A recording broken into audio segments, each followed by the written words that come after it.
రంగారెడ్డి జిల్లా కడతాల మండలంలోని కైలాసపురి మహేశ్వర మహాపిరమిడ్లో జరుగుతున్న పత్రిజీ ధ్యాన మహాయాగంలో సాంస్కృతిక కార్యక్రమాలు ధ్యానులకు అద్భుతమైన వినోదాన్ని అందిస్తున్నాయి.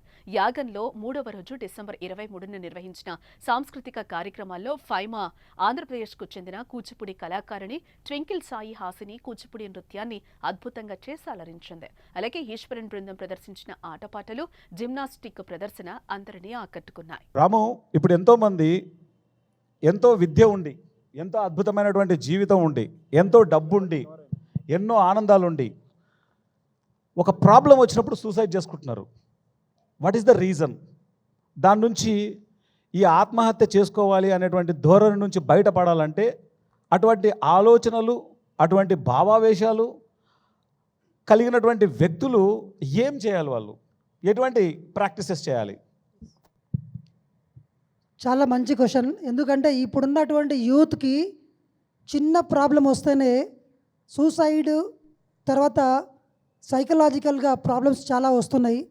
ఇప్పుడున్నటువంటి టెక్నాలజీ యుగంలో వితిన్ సెకండ్లో ఇన్ఫర్మేషన్ మన దగ్గరకు వచ్చి మన మైండ్లోకి విపరీతమైనటువంటి ఎమోషన్స్ అంతా కూడా డంప్ అయిపోయి ఎమోషనల్ ఇంబ్యాలెన్స్ అవుతుంది. ఫస్ట్ పాయింట్ ఎందుకు వస్తుంది అంటే లోపల వచ్చే ఎమోషన్ని కంట్రోల్ చేయలేక వీఆర్ ట్రయింగ్ టు ఎస్కేప్ కావాలంటే ఏం చేయాలా? ఇంకెక్కడికి పోలేము, చచ్చిపోతే అయిపోతుంది కదా, ఈ ప్రాబ్లమ్స్ అన్నీ పోతాయి కదా అనుకుంటున్నారు. కానీ ఒకటే గుర్తుపెట్టుకోండి, పత్రిసారి చెప్పారు సూసైడ్ గురించి. ముఖ్యంగా ఒక ఆత్మ గనక సూసైడ్ చేసుకుంటే 27 జన్మల్లో ఎంత నరకం అనుభవించాలనో అంత ఆత్మ హత్య చేసుకున్న ఆ సోల్ అంత నరకాన్ని అనుభవించాల్సి వస్తుంది. రంగారెడ్డి జిల్లా కడతాల మండలంలోని కైలాసపురి మహేశ్వర మహాపిరమిడ్లో దిగ్విజయంగా జరుగుతున్న పత్రిజీ ధ్యాన మహాయాగంలో వివిధ అంశాలపై నిర్వహిస్తున్న పానల్ డిస్కషన్ కార్యక్రమం అద్భుతంగా కొనసాగుతోంది. పత్రిజీ ధ్యాన మహాయాగంలో 3వ రోజు డిసెంబర్ 23న నిర్వహించిన పానల్ డిస్కషన్లో PMC managing director Anand, pyramid spiritual trust Hyderabad chairman Vijayabhaskar Reddy, senior pyramid master OU Ramu, quantum life university Pavan, Gurusthan వ్యవస్థాపకులు పేరం నాగేంద్ర పాల్గొని తమ సందేశాలిచ్చారు. యువత దురలవాట్లకు బానిస అవుతూ ఉండడం పట్ల, చిన్న సమస్యలకే ఆత్మహత్యలకు పాల్పడుతూ ఉండటం పట్ల ఆందోళన వ్యక్తం చేశారు. భవిష్యత్తులో యువత కోసం మరిన్ని కార్యక్రమాలు చేపట్టాలని నిర్ణయించారు. అలాగే తమ ధ్యాన అనుభవాలను బ్రహ్మర్షి పత్రిజీతో తమకు గల అనుభవాలను తెలియజేశారు. జ్ఞానం ఉన్నవాడేమో అని చెప్పేసి రకరకాల కారణాల వల్ల పక్కన వాళ్ళతో మాట్లాడాలని ఆలోచించే తరుణంలో ఉండేవాడిని. అలాంటి తరుణంలో నేను హైదరాబాద్లో ఒక యానిమేషన్ స్టూడియోలో ఉన్నప్పుడు అప్పట్లో పిరమిడ్ మాస్టర్ వైవి రామారావు గారని ఆయన నాకు ధ్యానం చెప్తూ ఉండేవాళ్ళు. ధ్యానం చెప్పిన ప్రతిసారి కూడా ఇరిటేషన్ అనిపించేది. ఏంటి మేమేదో యానిమేషన్ చేద్దామనేసి ధ్యానం అంటాడని చెప్పేసి ఆయన్ని హేళన చేస్తూ ఉండేవాళ్ళము. అదే సమయంలో మీరు మాంసాహారం మానేసేయండి, శాకాహారిగా మారండి అని చెప్తుండేవాళ్ళు. అయినా కూడా మాకు ఆయన పట్ల ఒక రకమైన వ్యతిరేకత భావన ఉండేది. అలా నడుస్తున్న తరుణంలో ఒకానొక రోజు నా జీవితంలో జరిగిన ఒక చిన్న సంఘటన, నాకు అప్పటి వరకు ఆత్మనిర్ణీత భావం వల్ల ఏ చిన్న సందర్భం ఏర్పడినా నేను ఎప్పుడు చనిపోవాలన్న ఆలోచనే మొట్టమొదట కలిగేది. అలాంటి తరుణంలో ఒక చిన్న సందర్భం జరిగినప్పుడు ఆ రోజు చనిపోదామని ఆలోచన రాలేదు. ఆ వైవి రమణ గారిని కలవాలి అనే ఆలోచన వచ్చింది. ఆలోచన వచ్చిన వెంటనే ఆయన వెళ్ళి కలిసినప్పుడు ఆయన చెప్పారు నాకు, నువ్వు ఇక ఇంత చిన్న విషయానికి ఇంత బాధపడుతున్నావు, నువ్వు కోళ్ళు మేకలు కోసుకు తినేస్తావు అని చెప్పేసి నన్ను ప్రశ్నించారు. ఆ కోస్తున్న కోళ్ళు కోస్తున్న మేకలో నిన్ను ఊహించుకో, లేకపోతే నీకు ఇష్టమైన వాళ్ళు ఊహించుకో అని చెప్పేసి. ఆ క్షణం నేను కళ్ళు మూసుకుని ఊహించుకున్నప్పుడు నాకు చిన్నప్పటి నుండి మంచోడనే భావన ఉంది. మా ఊర్లో అందరూ రాముడు మంచివాళ్ళు లెక్క నన్ను చూసేవాళ్ళు. కానీ ఆ మోగ జీవన సంపత్తి తింటున్నప్పుడు ఎప్పుడూ నాకు ఆలోచన రాలేదు. ఆ క్షణం నాకు అనిపించింది ఒకటే, ఇన్ని సంవత్సరాలు మంచితనం అనే ముసుగేసుకుని ఒక రాక్షసులాగా జీవించాను అనిపించింది. ఆ క్షణం నేను శాకాహారిగా మారాను. ఆ క్షణం నుండి నేను నా వల్ల ఏ జీవి హింసించబడకూడదని డెసిషన్ తీసుకున్నాను. చిన్నప్పటి నుంచి మా ఇంట్లో రామాయణము, భాగవతము, మహాభారతం ఈ బుక్కులు ఉండేటివి. ఆ బుక్స్ అన్ని చిన్నగా ఉన్నప్పుడే నేను చదివేవాను. సో ఆ క్రమంలో నాకు యాస్ట్రల్ ట్రావెలింగ్ గురించి తెలిసిందండి. సో ఆ సూక్ష్మ శరీరాన్ని దాంట్లో మాస్టర్ అవ్వడం ఎలా అంటూ నేను వెతికిన 3 సంవత్సరాలలో నాకు ఒక బుక్ దొరికింది, బుద్ధ పిరమిడ్ ధ్యాన కేంద్రం. ఆ బుక్ పేరు బుద్ధ పిరమిడ్ ధ్యాన కేంద్రం. ఆ బుక్ వెనకాల ఉందన్నమాట, సూక్ష్మ దేహయాత్రల్లో శిక్షణ. ఆ బుక్ తీసుకున్నాను. ఆ రోజే మొత్తం నైట్ అంతా చదివాను. చదివి దాంట్లో శ్వాస మీద ధ్యానం ఉంది, నేర్చుకున్నాను. I started meditating right from the first day and I started teaching meditation right from the first day it self. మా ఫ్రెండ్కి చెప్పాను ధ్యానం గురించి. ఇద్దరం కలిసి మా దగ్గరలో ఉన్న టెంపుల్లో కూర్చొని ధ్యానం చేయడం మొదలుపెట్టాము.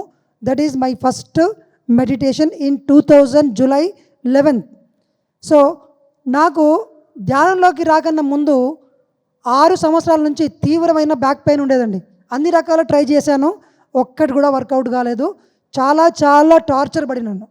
వితిన్ 30 days, ఒక 20 నిమిషాల్లో 30 నిమిషాల్లో మా టెంపుల్లో కూర్చొని చేశాను. 30 daysలో మొత్తం బ్యాక్ పెయిన్ అంతా పోయింది. కానీ నేను ధ్యానంలోకి వచ్చింది ఈ బ్యాక్ పెయిన్ గురించి కాదు, ఆస్ట్రల్ ట్రావెలింగ్, సూక్ష్మ శరీరయానం చేయాలి, ఈ శరీరంలోంచి బయటికి రావాలి, బయటకు వచ్చి లోకాలన్నీ తిరగాలి. మరి నా కోరిక నెరవేరిందా లేదా అంటే 1 month తర్వాత పత్రిజీ రూపంలో నాకు ఆ అవకాశం రానే వచ్చింది. బుద్ధా పిరమిడ్ కర్నూలుకి పిలుపు వచ్చింది, వెళ్ళాను అక్కడికి. అక్కడ కింగ్స్ చాంబర్ మీద పడుకొని I started doing meditation. Within 10 నిమిషాల్లో, విదిన్ 10 minutesలో నా శరీరంలోంచి ఇంకొక శరీరం బయటకు వచ్చేసిందండి.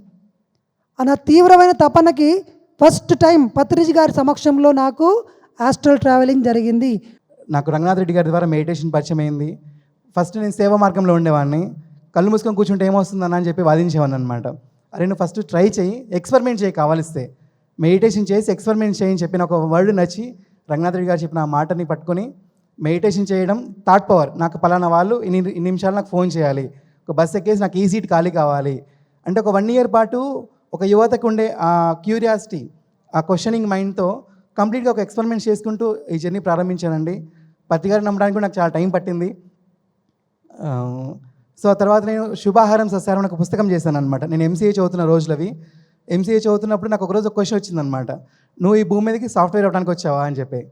బయట వాళ్ళు ఎవరైనా అడిగారు అనుకోండి ఏదని చెప్పచ్చు, మన లోపల అంతరాత్మ నిన్నప్పుడు మనం ఆన్సర్స్ కరెక్ట్గా చెప్పాలి కదా. సాఫ్ట్వేర్ అవ్వడానికి అయితే ఖచ్చితంగా రాలేదు. చిన్నప్పటి నుంచి నాకు క్లారిటీ ఉంది, నేను ఈ భూమి మీద ఉన్నాను అంటే ఉన్న చివరి క్షణం వరకు నేను ఏదో విధంగా ప్రపంచానికి ఉపయోగపడాలి అనేసి. సో వెంటనే నేను ఒక 6 months కంప్లీట్గా నా చదువుని పక్కన పెట్టి శుభాహారం సస్యాహారం అంటే మన కడుపేమి శ్మశానం కాదు అనే ఒక కొటేషన్, జార్జ్ బెర్నార్డ్ షా గారి కొటేషన్ నచ్చి ఒక 6 months ఒక రీసెర్చ్ లాగా చేసి ఒక పుస్తకాన్ని తయారు చేశాను అనమాట. అది తీసుకెళ్ళి పత్రికకు చూపిస్తే 30 years నుంచి ఈ పుస్తకం కోసం నేను వెయిట్ చేస్తున్నాను అని చెప్పారు. అప్పుడు నేను ఒక టీనేజరు ఒక 6 months ఒక బుక్ పట్టుకొని వెళ్తే ఆయన అన్న మాట, నేను దీనికోసం 30 ఏళ్ళు వెయిట్ చేస్తున్నా. అందుకంటే యూత్ని ఎంకరేజ్ చేసే మనిషి ఎవరుంటారు చెప్పండి? ఒకసారి ఆయన గట్టిగా క్లాప్స్ చేద్దాం. ఎందుకంటే ఇవాళ మన సొసైటీలో ఎక్కడ ర్యాలీలు జరిగినా నేను స్వయంగా కొన్ని లక్షల పాంప్లెట్లు, A4 size పాంప్లెట్, కొన్ని లక్షల పాంప్లెట్లు పంచిపెట్టి ఎన్నో ర్యాలీస్ చేసాం. 40 days నిరవధికంగా ర్యాలీస్ చేసాం. శుభాహారం సస్యాహారం అనే ఒక పుస్తకాన్ని ఒక 3 languagesలో చేసాం. ఒక 30,000కి పైగా ఆ బుక్స్ ప్రింట్ చేసాం. మ్యాక్సిమం అన్ని ఫ్రీగానే పంచిపెట్టాం మనం. ఇవాళ ఎక్కడ శాకాహారం పైన ఒక మ్యాటర్ ఉంది అన్న ఆ పుస్తకం నుంచే ఉంటుందన్నమాట. రంగారెడ్డి జిల్లా కడతాల మండలంలోని కైలాసపురి మహేశ్వర మహాపిరమిడ్లో పత్రిజీ ధ్యాన మహాయాగం కార్యక్రమం ఎంతో అద్భుతంగా విజ్ఞానదాయకంగా సాగుతోంది. పత్రిజీ ధ్యాన మహాయాగంలో 3వ రోజు డిసెంబర్ 23న నిర్వహించిన ప్యానెల్ డిస్కషన్లో పాత్ టు సక్సెస్ అనే అంశంపై చర్చ జరిగింది. ఇందులో soul coach trainer Harika, speaker Harish, Acharya Pavan కుమార్లు పాల్గొన్నారు. ఈ సందర్భంగా యువత ఎదుర్కొంటున్న సమస్యలు, అలాగే పెళ్లి, రిలేషన్షిప్లపై యువతలో నెలకొన్న సందేహాలను నివృత్తి చేశారు. అందరికీ నమస్కారం అండి. నా పేరు ధనశ్రీ. సో నేను ఈ ధ్యాన ప్రయాణం మొదలుపెట్టి ఇంచుమించిన 5వ తరగతి నుంచి నేను స్టార్ట్ చేశాను ధ్యానం చేయడం. నేను మా అమ్మగారి ద్వారా ధ్యానంలోకి వచ్చాను. మా అమ్మగారు చెప్పేవారు, కాన్సన్ట్రేషన్ పెరుగుద్ది, చదువు ఇంకా బాగా వస్తుంది, ఒక 5 నిమిషాలు కళ్ళు మూసుకుని కూర్చో, బాగుంటుంది ధ్యానం అంటే. దొంగగా అలా కళ్ళు మూసుకుని చేస్తేనని అట్లా చెప్పేదాన్ని. ఒక 5 నిమిషాలు కూర్చోవడం కూడా చాలా కష్టంగా అనిపించింది. ఎందుకంటే ఆ వయసులో అలా కళ్ళు మూసి కూర్చోవడం, ఏ వయసులో అయినా కళ్ళు మూసి కూర్చోవడం కష్టమే. ఎందుకంటే కళ్ళు తెరిచి ఎంతసేపు అయినా మనం అలా చూస్తూ ఉంటాం, కానీ కళ్ళు మూసుకుని ఒక దాని మీద ధ్యాస పెట్టాలంటే చాలా కష్టం అది. సో ఆ చిన్నప్పుడే మా అమ్మగారు చెప్తూ ఉన్నా నేను అలాగా ఎస్టేట్ చేసుకుంటూ వచ్చాను. అలాగా 5 minutes కూడా కళ్ళు మూసుకుని కూర్చోలేని అమ్మాయిని 24 గంటలు కంటిన్యూస్గా ధ్యానం చేశాను.